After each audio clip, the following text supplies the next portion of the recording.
জাতীয়তাবাদী দল আবুধাবি বিএনপির উদ্যোগে ঐতিহাসিক ৭ নভেম্বর জাতীয় বিপ্লব ও সংহতি দিবস উপলক্ষে আলোচনা সভা ২০২৫ অনুষ্ঠিত।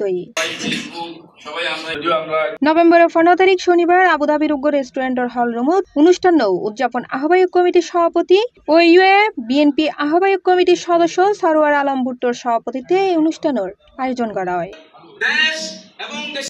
যৌথভাবে সভার সঞ্চালনা করে আবুধাবি শ্রমিক দলের সাধারণ সম্পাদক জিয়াউদ্দিন বাবলু এবং সাবেক বিএনপি নেতা প্রকৌশলী লুৎফর রহমান সুমন। এতে প্রধান অতিথির বক্তব্য রাখে ইউএই বিএনপির কেন্দ্রীয় আহ্বায়ক কমিটির সিনিয়র সদস্য জাকির হোসেন খতিব। বিশেষ অতিথির বক্তব্য রাখে আবুধাবি বিএনপি সাবেক সভাপতি বীর মুক্তিযোদ্ধা সৈয়দ আমানুল কিবরিয়া। একটি কথাই বলবো, আপনারা আগামী দিনে সজাগ থাকবেন যাতে বাংলাদেশ জাতীয়তাবাদী দল যে সমর্থন বাংলাদেশে আছে তারা বিগত ১৭ বছর ভোট দিতে পারে নাই, আগামী দিনে যাতে তাদের ভোট প্রয়োগ করতে পারে।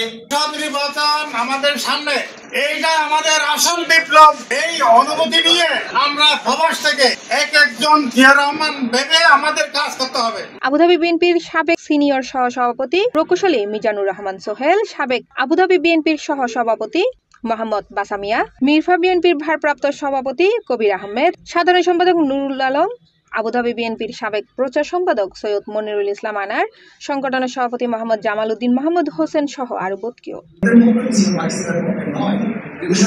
মুরব্বী এবং আমাদের অভিভাবক এমন একটা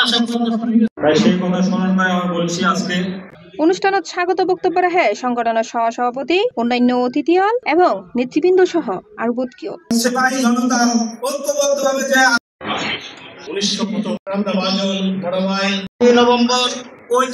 আলোচনা শেষে দেশ ও জাতির কল্যাণ কামনায় দোয়া মোনাজাতের মাধ্যমে অনুষ্ঠানের সমাপ্তি করা হয়। C plus TV, Chittagong.